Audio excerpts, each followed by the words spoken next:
Oh, sorry. What's up, everybody? Welcome to the GiG App Worker Roundtable. It's season 4, episode 10 here. We got some topics tonight. I mean, hopefully we get through them all. I think we will. They're all important. Couple, I guess for one, I want to start. Cheyenne actually sent me an article.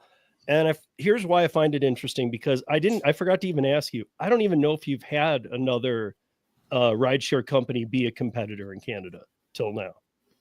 Honestly, I really don't know. I don't think so. Like, we've had a bunch try. We've had a bunch of things come in and try, but now you have one.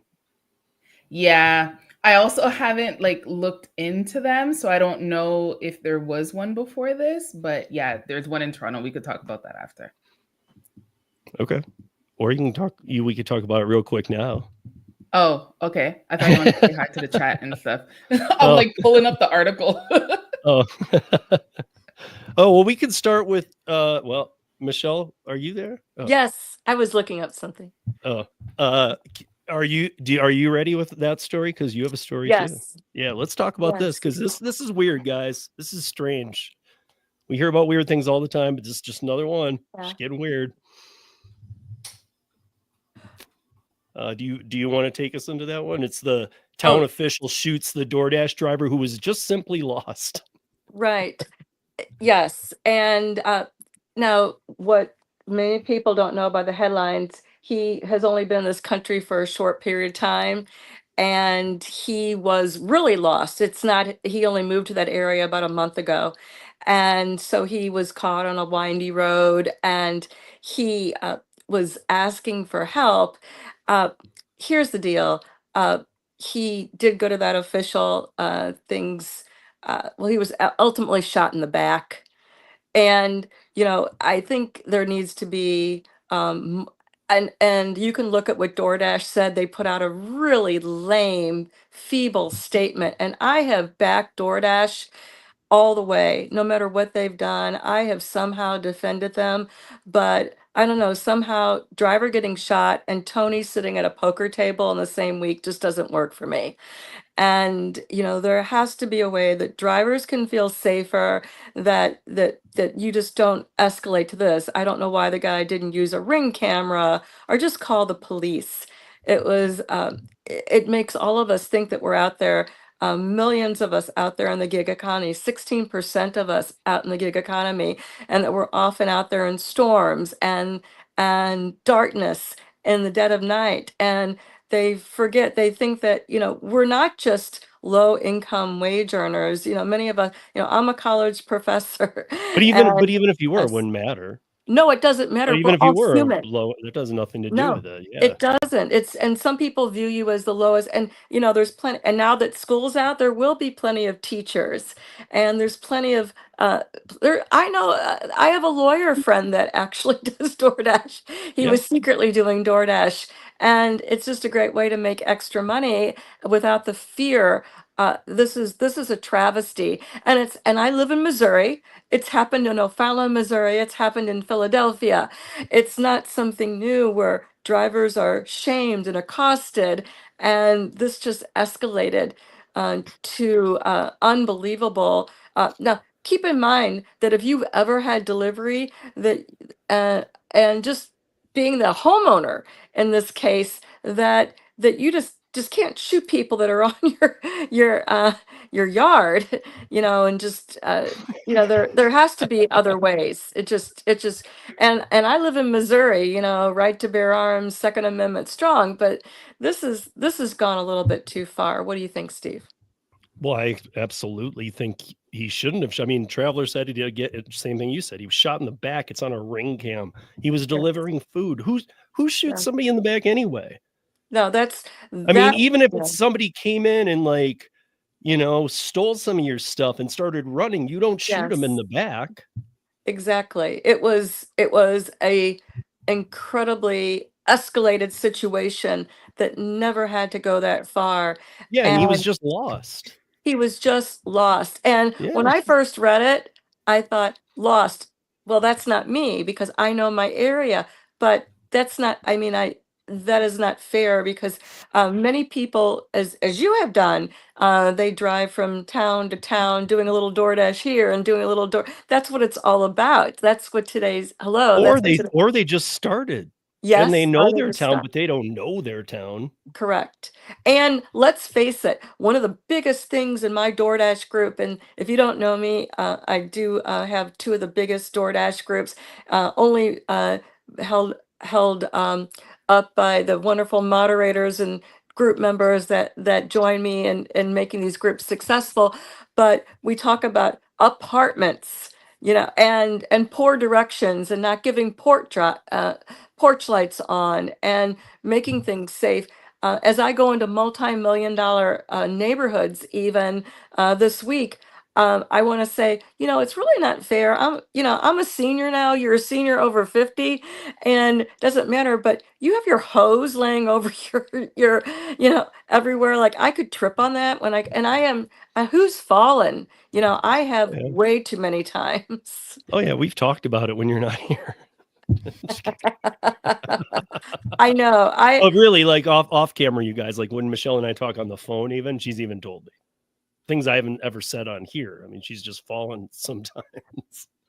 Oh, I don't know. But, I know some of the times it's been ice, and you get that crazy St. Louis weather and stuff. So yes. I mean, I have went down. I've injured everything. But here I am still doing. But I know. And most people will say, enough, I can't do this. But getting back to the essence of what you brought to me, and I wrote down, the teacher and me, saying, give me a topic, and I went right to it. I was writing note after note, and there's so much to say, but I'm really disappointed at DoorDash. And who is the man behind the curtain? Why aren't there more spokespeople out for DoorDash? Well, there are, but they talk about PR that benefits them. They bury this stuff as much as they can.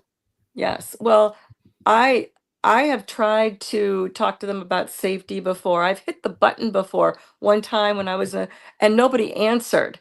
So there is a button. They've tried to implement security, but that's another problem. This guy, I believe he was having phone problems, very common. And that is in the article that we read, that he was having phone. And that's very common for drivers to be out and they don't have a charger or they don't have cell service in an area. It's technology. 100%. Yeah. Yeah, I'm not, these stories happen all the time, but to hear he was a city official. Yes. I mean, and not like that makes it that much worse, but to me, it just made it like, man, you're supposed to be extra careful. Not that everybody shouldn't, but you're supposed to be extra careful. Yes, you are held to a higher standard, and you should fulfill that standard. And you just don't go, there's somebody at your door. It could have been Girl Scout cookies. You just think people come to your door, and just because he might have been an immigrant from someplace, he might look different than you. It doesn't mean that this is where it has to go.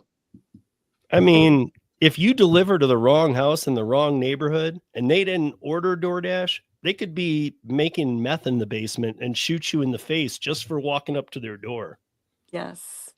When I started, and I'd take food up to someone's door. It might be wrong, and people just point over here, next house. So yeah, I mean, I don't know if you're new and you end up in an area where you're like, I don't know this area, it doesn't look real good. I've heard about, or I've been through other parts of it before. It's not, maybe be on the safe side. Call the person or text them, say I'm having trouble finding your house. Make them step outside. Do something if you're new and you're just not familiar. Don't just go walking up to a door because it might be the wrong one and in the wrong neighborhood. We hear about this now all the time. So I'm not even telling you guys what could happen. It happens daily now. Yes.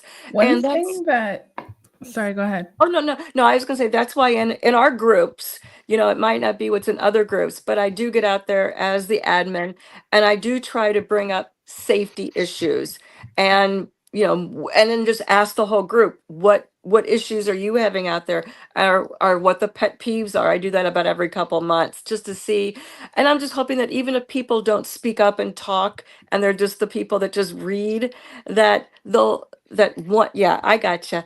That you Oh no, I was will saying hi just, to Chris, not you. oh, yeah.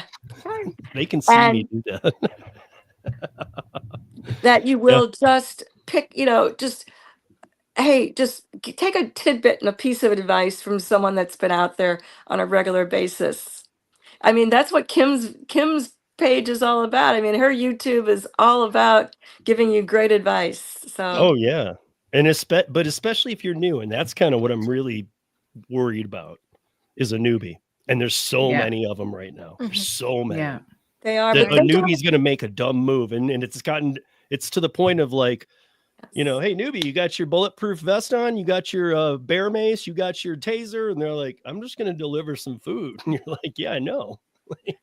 Well, that's one thing that I mentioned in the video that I did like a while back on delivering at night, because usually that's what I would do. I would deliver at night. Obviously, here we have different issues. I don't have to worry about, walking up to someone's door and it's not the right thing and not going home. But one thing that I mentioned was, you can get those like reflective vests, Right. that like Yeah. delivery people wear or whatever. Or construction. That is people, something that people can do. Honestly, if I was in the States, I would have a reflective vest, because I know when I deliver, I'm in a hoodie, like I'm trying to be warm, especially if it's winter time. You might not see who the person is, right? And even though I might just like walk up all jolly, They also might make feel rolls away. of that as tape too. Yeah. But I feel So like, I don't know I do about that when here. I'm doing curry in the early mornings. I'll like just strip a piece of tape on and an X on my back.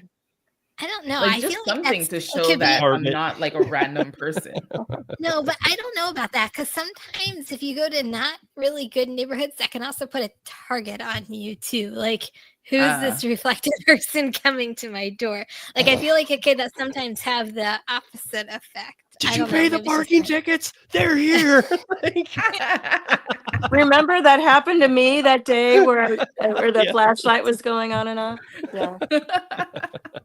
Yeah. You've had a lot of injuries or night court, basically. Yes. That's been a common theme. Yes. All of that. That's so crazy though. But yeah, that's just one story. But I mean, these do happen every day. I read another story this week that was a DoorDasher pulled into the house, and I thought, this is the story we talked about last year, because it said dismembered. This was a whole new story. DoorDasher gets yanked into house and dismembered. And I'm like, wait, that happened like again? recently? And again, it was in Florida. Sorry, Florida, but oh my come gosh. on, man. Why you guys do that? That's sad. That's so sad. Someone's just out there trying to, make a living a little bit, put some groceries on their table. Yeah. So what is the name of this ride share? Because when you sent it to me, I don't even think I had heard of it. So it hadn't been here. So it's called Hop. Okay. It's an Estonian company from Bolt. It's named Bolt. Okay, like Bolt AI. Okay. And it says that they're in 50 different countries and 600 cities, and they launched in the GTA, so the Greater Toronto area. So they're in Toronto, Mississauga, Markham, Vaughan, and Richmond Hill. And they want to compete against Uber and Lyft, which is obviously going to be really hard. Like Uber's been in Toronto since 2012 or something like that. And Lyft has been there since 2017. Like it's been a long time. But the thing that they're saying is they believe that they're going to have advantageous pricing for the customers, and then the drivers are going to also be happy with it, because they're only going to be claiming 15% service fee, or like a commission, and then the driver gets to keep the rest. Mm-hmm. So they're saying that they're one of the lowest ones in the industry right now. But obviously Uber's not very happy about this. Uber has already been in a fight with the courts in Toronto for quite a few months. Like I spoke about this months ago. That's still not resolved. And now you have this rideshare company that's coming in. They started already and people are using them, but they're coming up to a lot of resistance from Uber, obviously. I think Lyft that as well.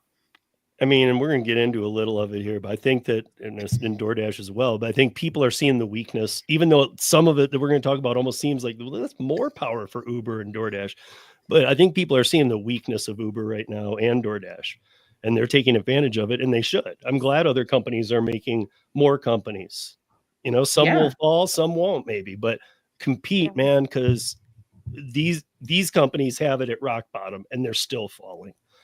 Exactly. So, like there was a study that they did that said in December of 2024, median, so like roughly hourly wage in Toronto was $5.97.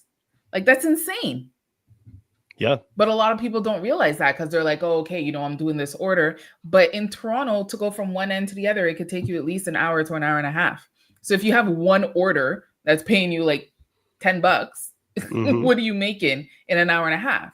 And you're spending a lot in gas and wear and tear. And it's, so I'm just happy that there's another company out there that's willing to, get into the game and hopefully provide better pricing and also better wages for drivers out there.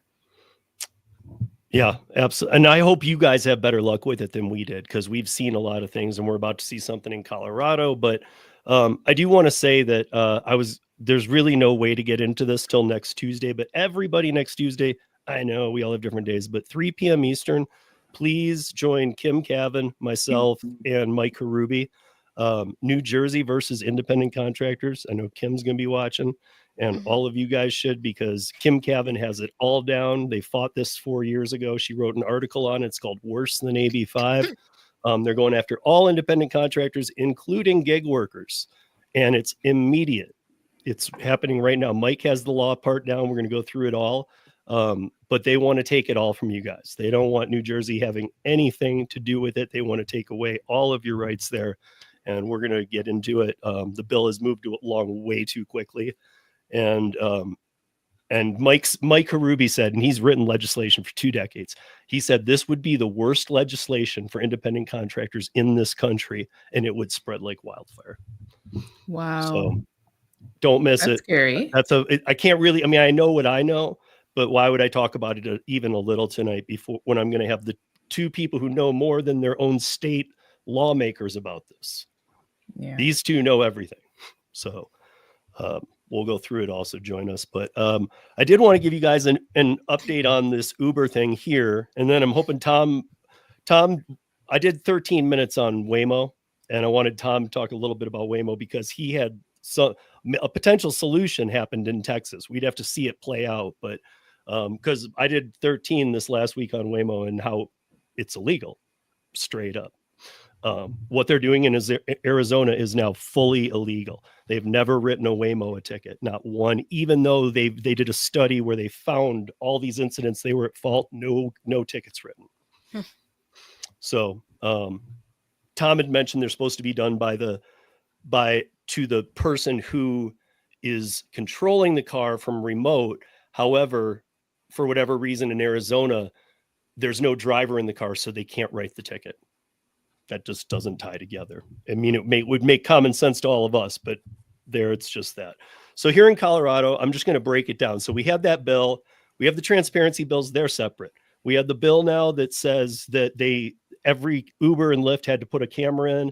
It was going to videotape. You had to keep the footage for a year, and they had to pay that cost and give you a phone line to that. And whenever the app was all this stuff, and Uber said they're leaving. People have said they're not leaving. I've seen this. We've all seen this played out over the years, and they never leave. But this is a different one. So there's like 4 changes in this. You guys don't need to hear the whole thing, but I want to tell you what was first in there. So it's House Bill 1291 in Colorado, and it was originally the 4 main bullet points were audio and video recording of all trips at all times with the rideshare companies while you have the app open. So if I open Uber, their Uber camera turns on its own phone line, uploads to the cloud. They keep the footage for a year. And if any incidents happen, that footage can be pulled. Uber could be sued.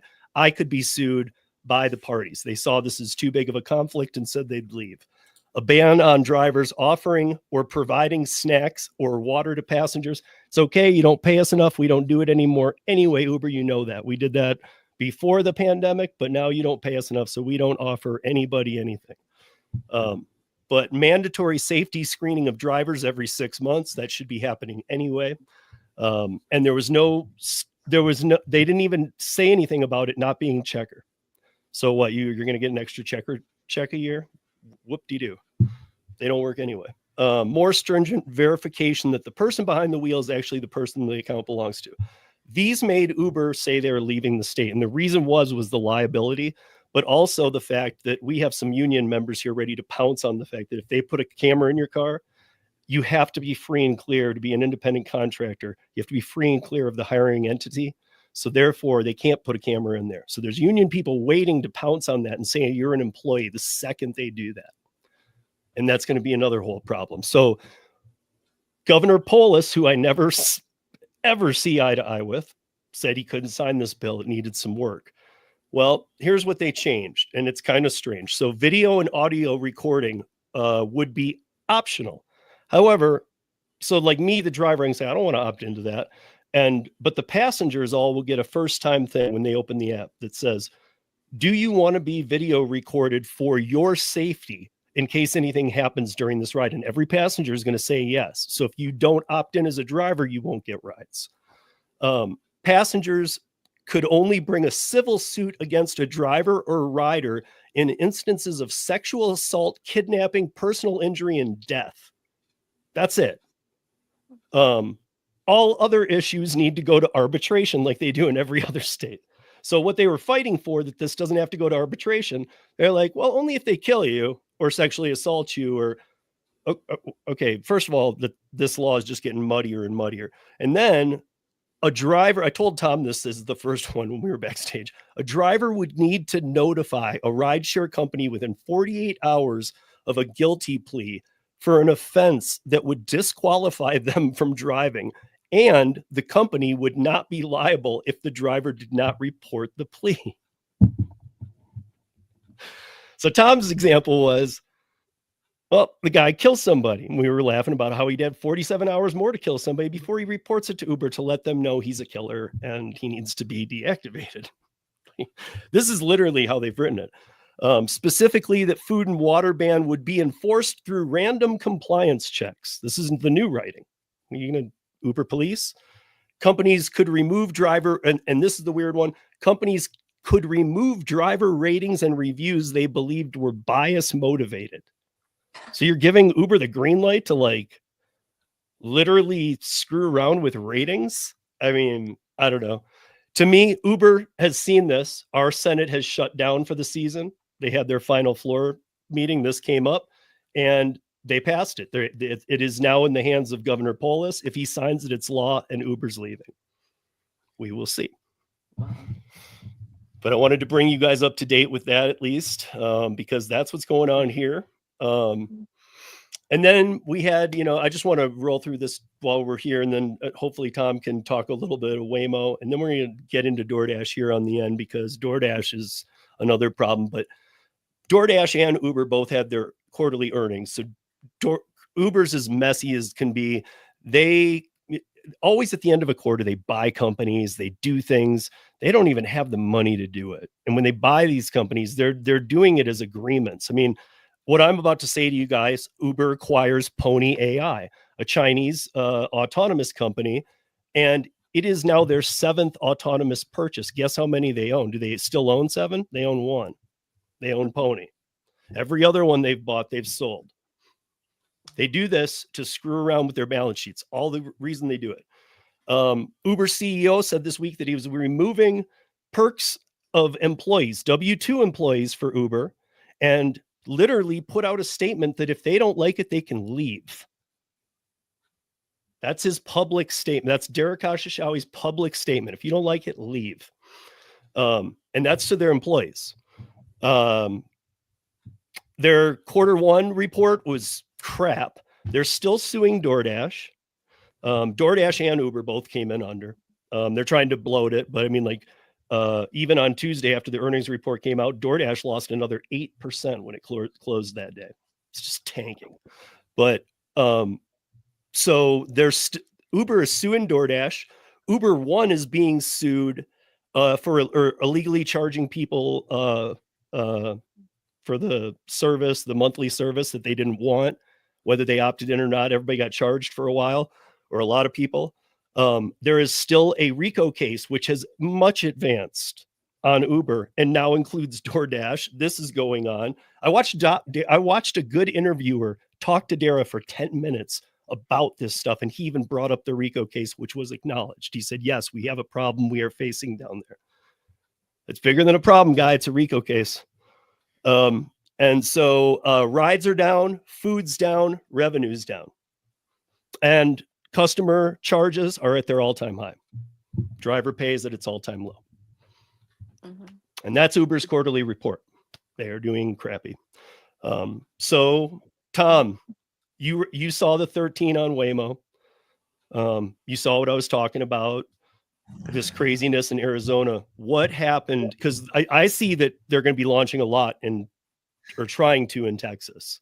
Okay, so it's not just craziness in Arizona; it's craziness all over the place. So on April the 25th, so that was what, a week ago, 2 weeks ago, the government, the federal government, has relaxed everything around testing AV and reporting. Remember, Steve, we talked about this a while back, that from now, well, at some point in the last 2 years, maybe 3, if there was any accident that involved having to tow a car, the Waymo or whoever was testing their vehicles, because obviously it's not completely available everywhere. If anybody who's doing any kind of testing had 24 hours to report it to the government and explain exactly what went wrong and all this kind of stuff. And if they didn't, they were in all this trouble. Yep. All that got wiped off the books last week by the federal government. There are the more cynical people are saying this is a way of saying thank you to Musk for all of his work with Doge. I don't know if that's true or not, but anyway, the federal government is now saying they're not near as concerned about issues around Waymo and others, which has led many states to also lower their guard and other states to up their guard. This is always... So we could get into a long discussion now about federalism, but I'll save that for some other time. But Texas is got an interesting law. We have, and it's a little bit different than anywhere else in the United States. Y'all have hit and run laws. Ours is called failure to stop and render aid. Oh, yeah, I've heard of that. And basically what it means is just like it sounds. If we're in an accident and I keep going, how long I'll spend time in jail depends on how badly you were hurt. Okay. Okay. So I thought you were going to tell me it was like the last Seinfeld episode where if you see somebody getting beat up, you have to help them. Well, that's interesting, because that is part of the way that this law sometimes gets, and that's what Seinfeld was making fun of, is this law is sometimes used for that.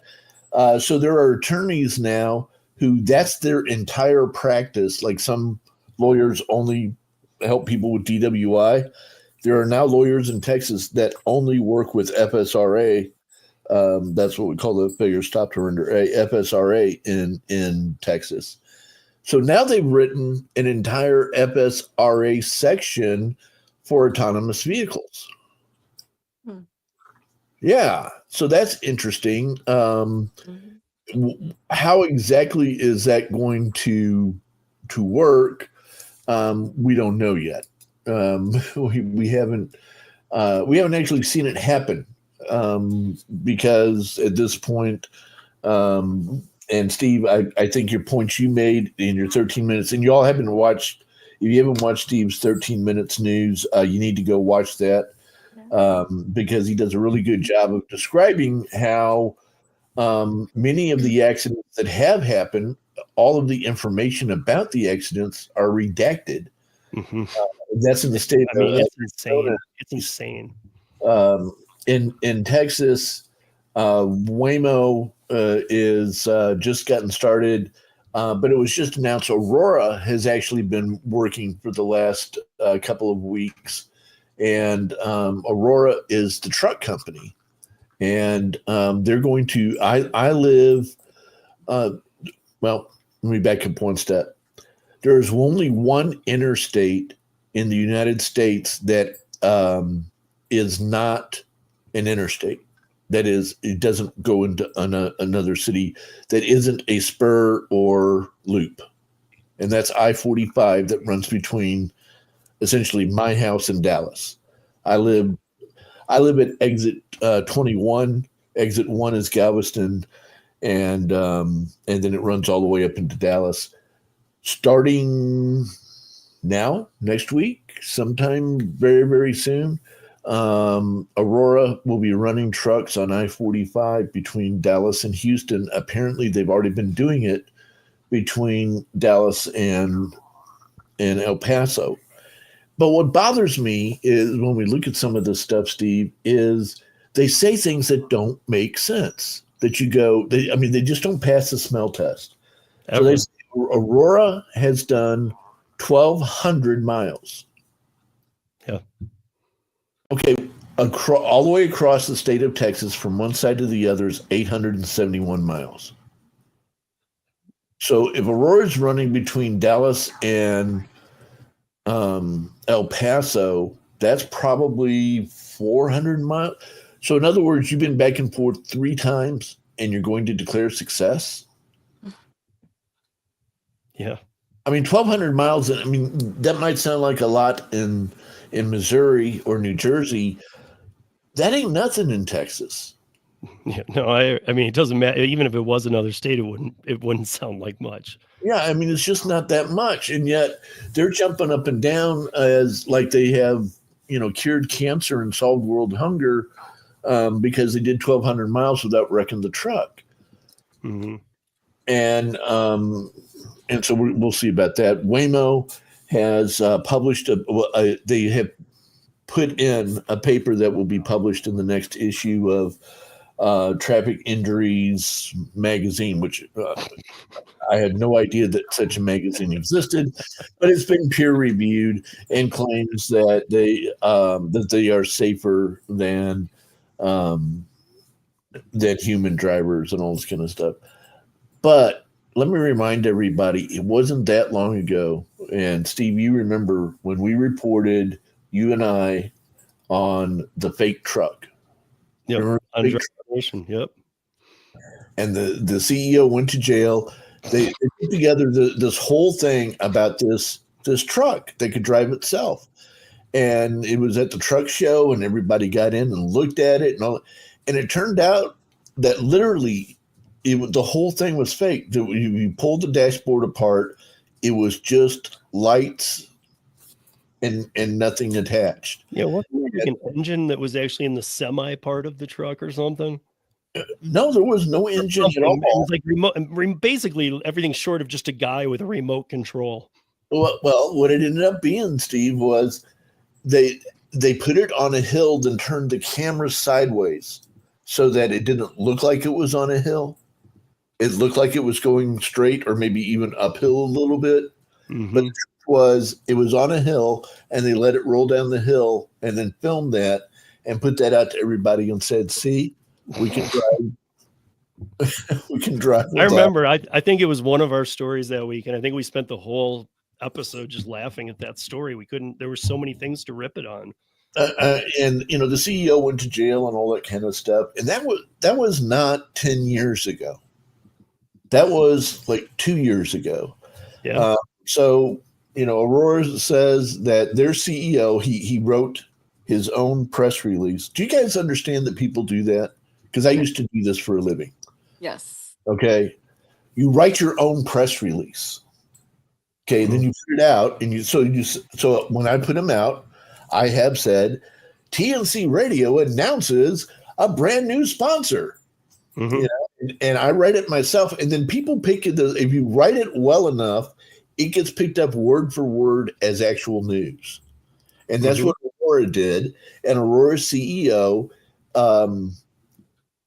he is so blessed.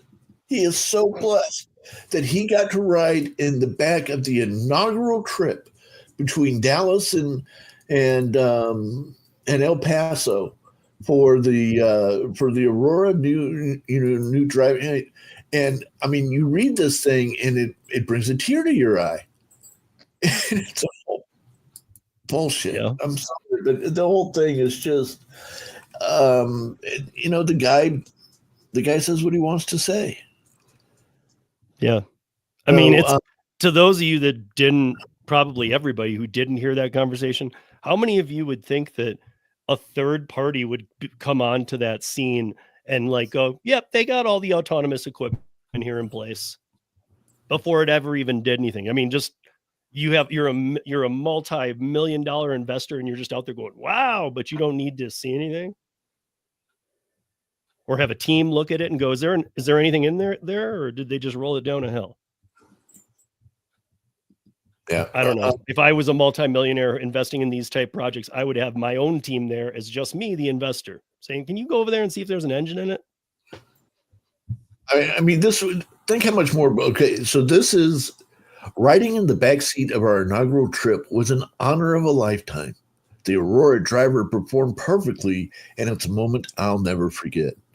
Wouldn't that be much more powerful if I said it than the CEO of the company who put the truck out there? Yeah.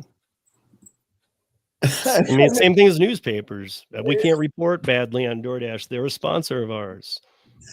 I mean, it's just what people do. I mean, they go out there and they hire big names to promote them who don't even look into what they do. Well, Texas is an anomaly. It's so weird that in so many ways we are so conservative, probably the most conservative state in the union in many, many ways. But when it comes to autonomous vehicles, we're just way, way forward. And it's like, yeah, let's go. We're so progressive and everybody can try whatever. So now we're going to drive, Aurora's going to drive autonomous trucks between Dallas and Houston, right down I-45, which, by the way, if you go look up, the federal government names I-45 is, I think, the third or fourth most dangerous highway in America. Yeah. I mean, it's insane. It's insane. I can't, in a way, I can't wait to see what's going to happen, but it's also going to be really tragic. Yeah. And I go back. It's just with the autonomous, I don't want to feel like I can't wait to see what happens, even though I can't, I'm right there with you. I feel that way when Uber's going to leave a state or a city, but this is a little different. This is like, I can't wait to see what happens. Well, they're going to kill a bunch of people. So what's going to happen? Well, so go back to what my wife said that time. We all know how this story is going to end. Mm-hmm. We all know how this story is going to end. One thing I want to add in, Steve, real quick, because it did impact all the Uber, DoorDash, and every other gig worker driver in Houston the other day. Somebody sabotaged Xfinity, and they cut the fiber in multiple places all around Houston at the same time. Ooh. So it was multiple people involved. I call it sabotage, not vandalism, because I think they were actually trying to hurt people. And so what happened to me was where Uber told me to go was nowhere close to the address that was in Uber. I mean, the GPS, all the GPS was messed up. The Houston port had to close down, all this kind of stuff. And what I find really surprising is this has not really made the news outside of Houston. I mean, I know the Pope died and all that other kind of stuff that's going on the last few days, but I don't know if you all heard the story or not. I mean, I think this is a big fripping deal because when Xfinity went down, it just snowballed across the entire telecommunications system. Everything went down. Yeah. And even Xfinity and AT&T, they even under hatred, they have some agreements where they lend a certain amount of towers to help bring them back up, so that affects them another too. And so I don't use Xfinity at all anymore. I only use T-Mobile, and my T-Mobile just ground to a halt. Couldn't watch TV, couldn't go Uber. I couldn't do anything for several hours. Yeah. And you're saying they didn't talk about this anywhere? Like, I figure that would be something when it comes to telecommunication. Like, I know over here, whenever, let's say, the banking system, whatever, e-transfers don't work or whatever, like, everyone talks about it everywhere in Canada because, you know, they want to know, like, first of all, is this an isolated event, or can it be done somewhere else? Or, you know, like, I'm shocked they didn't talk about it anywhere else. Did you hear about it, Steve? Did you hear about it, Kim?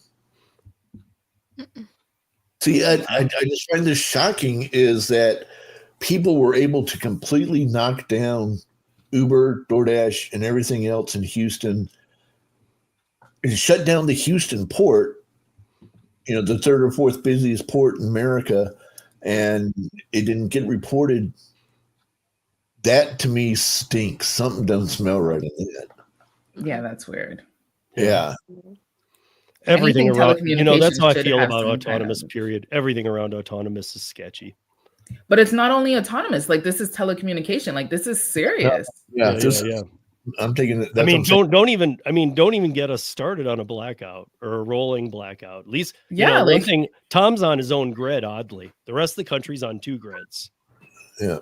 East-West shares, like, we're all on the West grid, then Kim's all on the East grid, all the states, but Texas has its own grid. It's the 3rd grid. Yeah, and it's failing. So, different discussion, though. Yeah. So before we segue into DoorDash, I saw that Naz mentioned something that I have a little fork. Look at guys. So check this out. So they went into the conclave today. Okay. Willie Nelson blew into the chamber. Out the chimney came. And we have an American Pope from Chicago, who is, I think, from Peru or somewhere else. He's been a missionary in Peru since '85. Yeah. So, yeah. That was the slideshow. I have been to the Vatican. I've been to the Vatican. Me too. Yeah, and in the Sistine Chapel and all that. It's really an incredible experience, isn't it?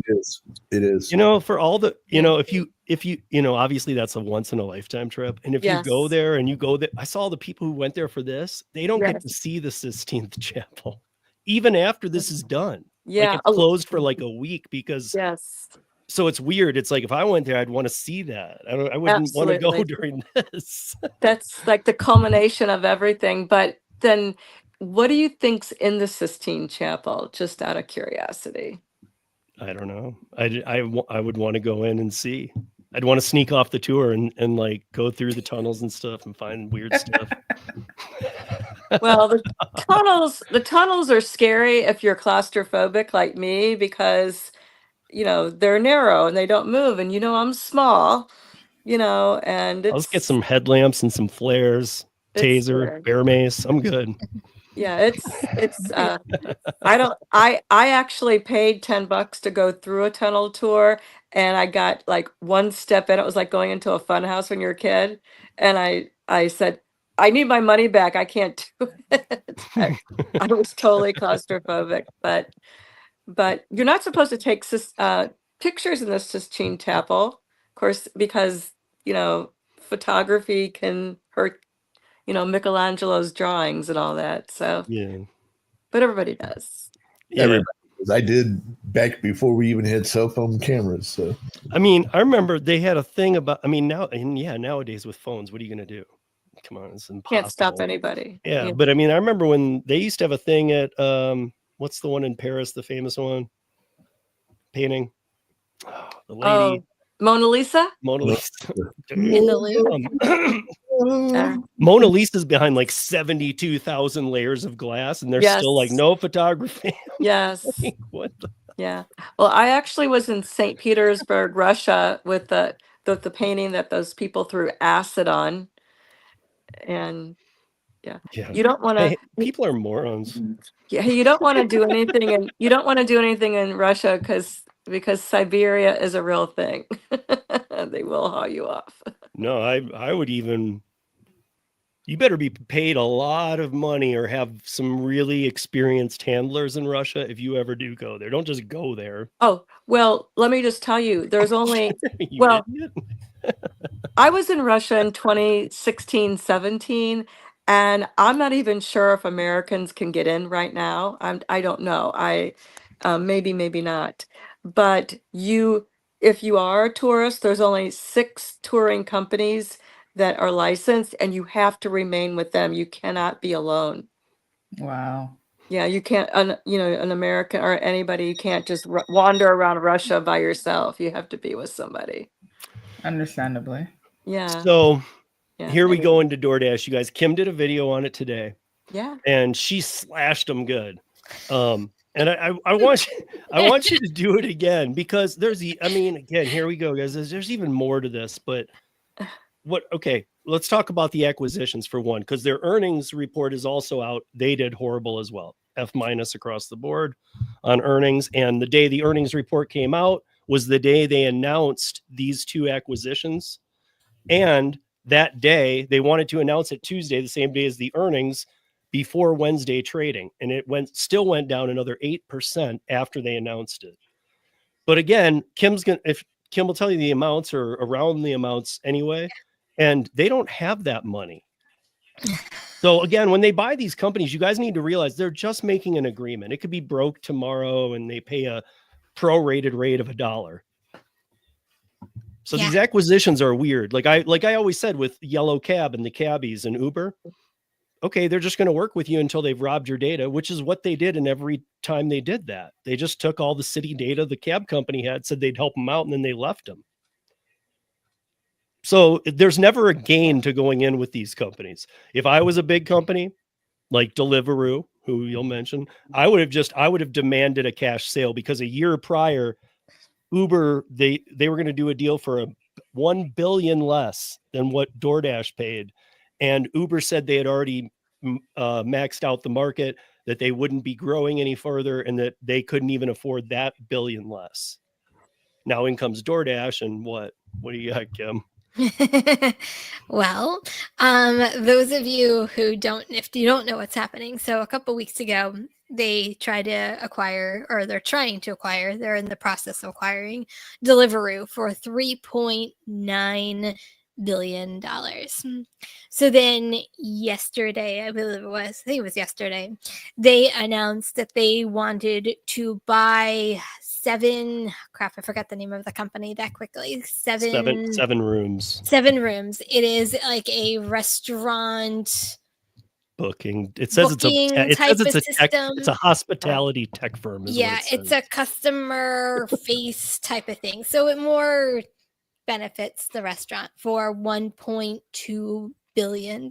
So total in a couple of weeks that they want to spend is like $5 billion. Right. They want to spend $5 billion on a quarter. They lost money, and then they announced these acquisitions and lost another 8% that day. Yeah. So their stock order volume is way down. I mean, so they're only making up for it by robbing customers.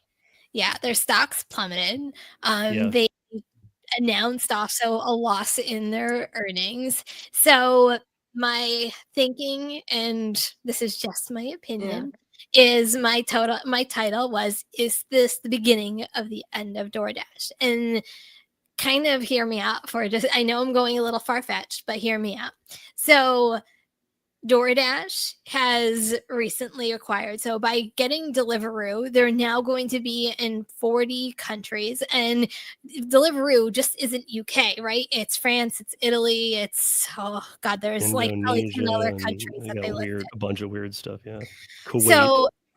So you have these millions of dollars of lawsuits going on, and it's not just a couple states. I'm pretty sure that now every state is aware of all the dealings of DoorDash. So I'm pretty sure they're going to be getting slapped with lawsuits even more for lost wages.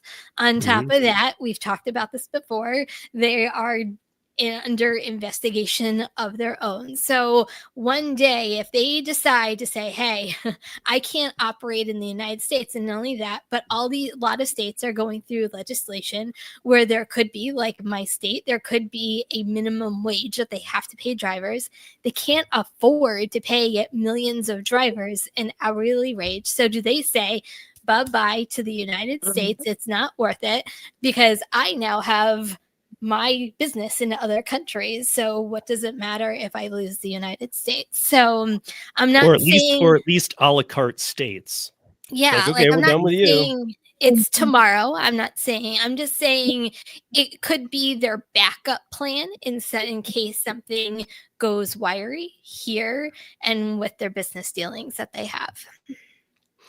But all they're doing is trying to be like Uber, and Uber has found nothing but pain in these acquisitions. They buy them, they sell them, they lose. They're trying to dominate more, right? I called it world dominance. Like they're trying to dominate even more of the market share that they already have, but at what cost? I mean, and this was also what I said, like as drivers, we should be honestly, seriously pissed off because they just spent $5 billion and we get paid $2 base pay to go 10 miles. Like it boggles my mind that there are so many problems that they have on their app, illegal accounts, bad base pay.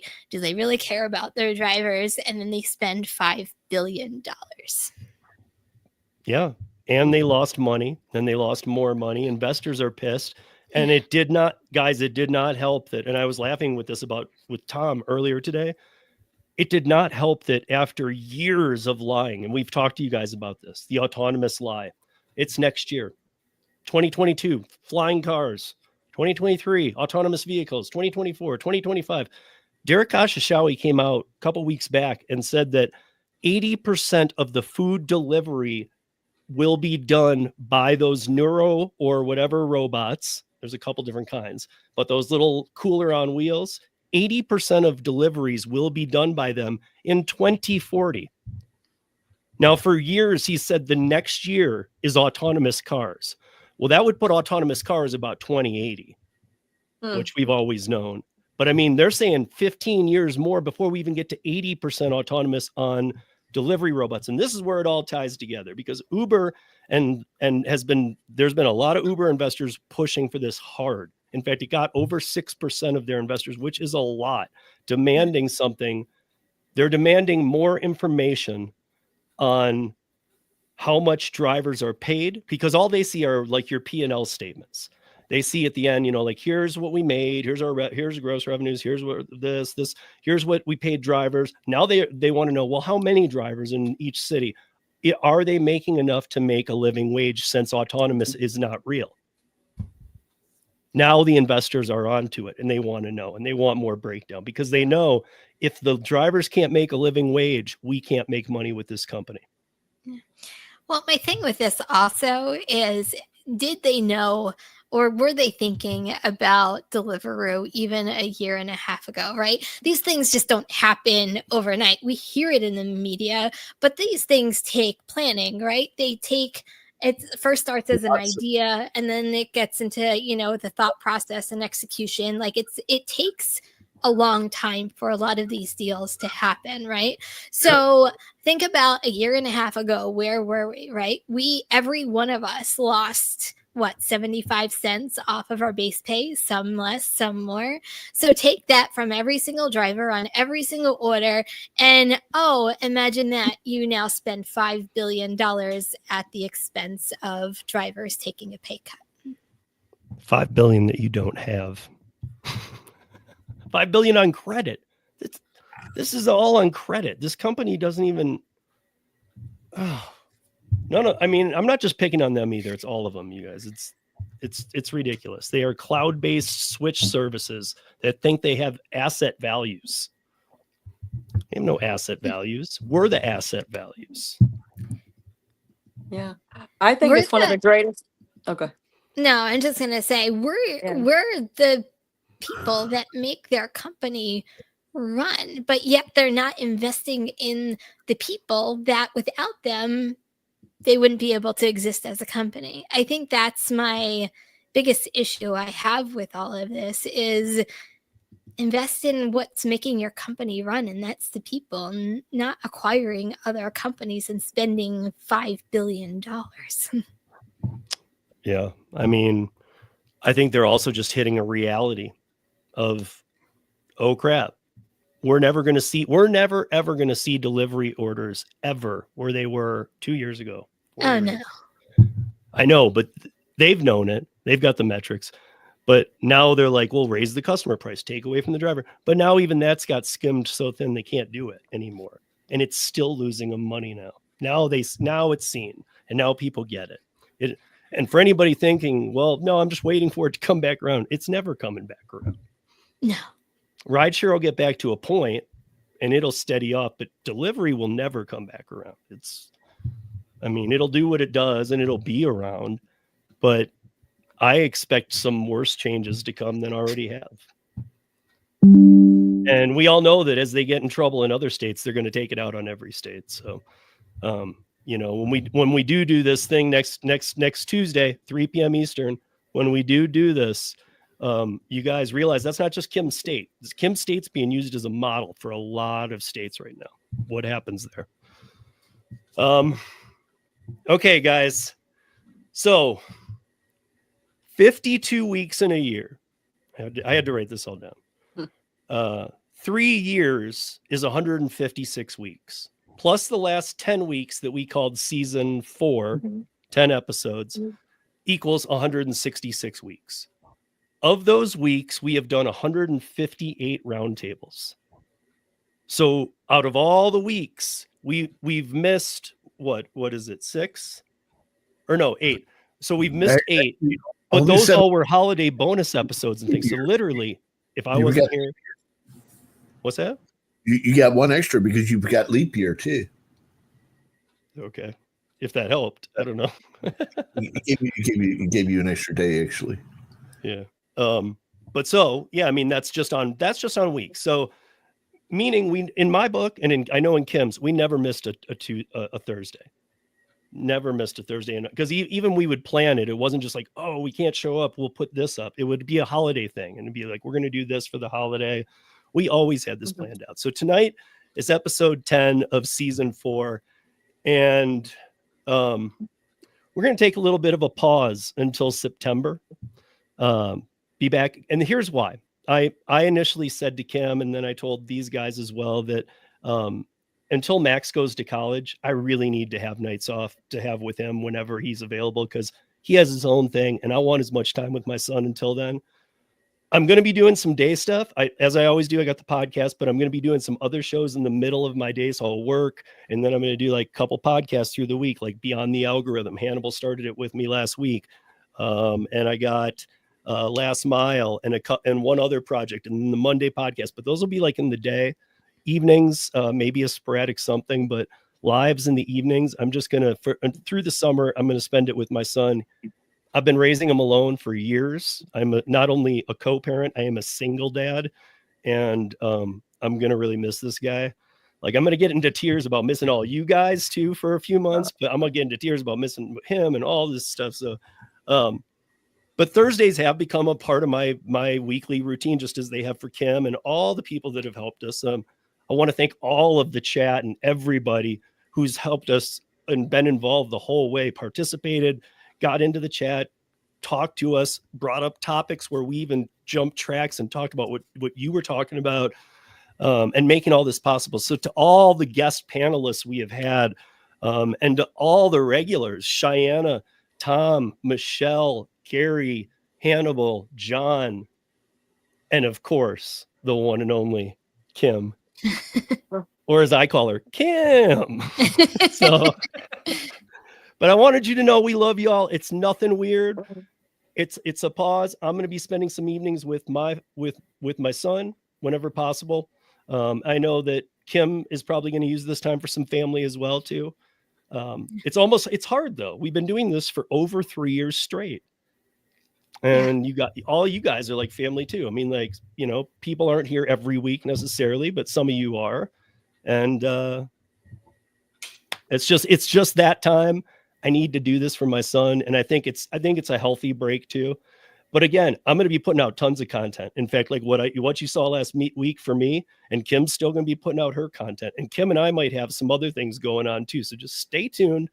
It's not a loss. It's just a pause. Is that a good way to put it? Yeah, well, I think that's a good way of putting it.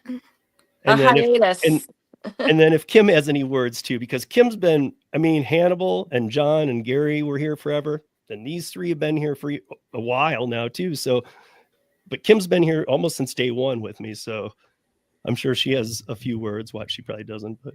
No, I want to say thank you to everybody who has joined us every Thursday. All of our loyal people who tune in and chat it up with us, even though I know we sometimes go on our own tangents. You know, this is, I've been working, obviously it's family time because my daughter is going to be out of school until obviously September. So it is definitely family time, but I've just been concentrating so much on growing my own business. So this is actually a good, I mean, Kim's Side Money Plans isn't my only channel. So, you know, I am growing outside of this as well. So it's important time for me to keep on going and keep on trucking. But thank you for always being here. And thank you to all of you guys as well for being here. Yeah, I mean, and to these guys too, for Kim and I, give it up for all these guys too, like Tom and Cheyenne. And I mean, even all of us are here, even on those bad nights, you know. And I know it helps you guys. Some of you guys might have had a bad day and you're joining us, and one of us up here had a bad day every week, guaranteed. One of us had a bad day every week. So that each week, one of us had a bad day when we come on here live. Something we work DoorDash. like we always have bad days. So I'm just kidding. Right. My point is, we're right there with you, and this has been a very good conversation. And who knows? You know, it will mean coming back even stronger though, because think of what'll build up between now and then. So, with that, that's a wrap for season 4. Season 5 returns in September. Thank you everyone for watching. You all are the best. And until next time, be safe, earn smart, and kindness is always free. Always free, you guys. Have a good summer. Bye-bye.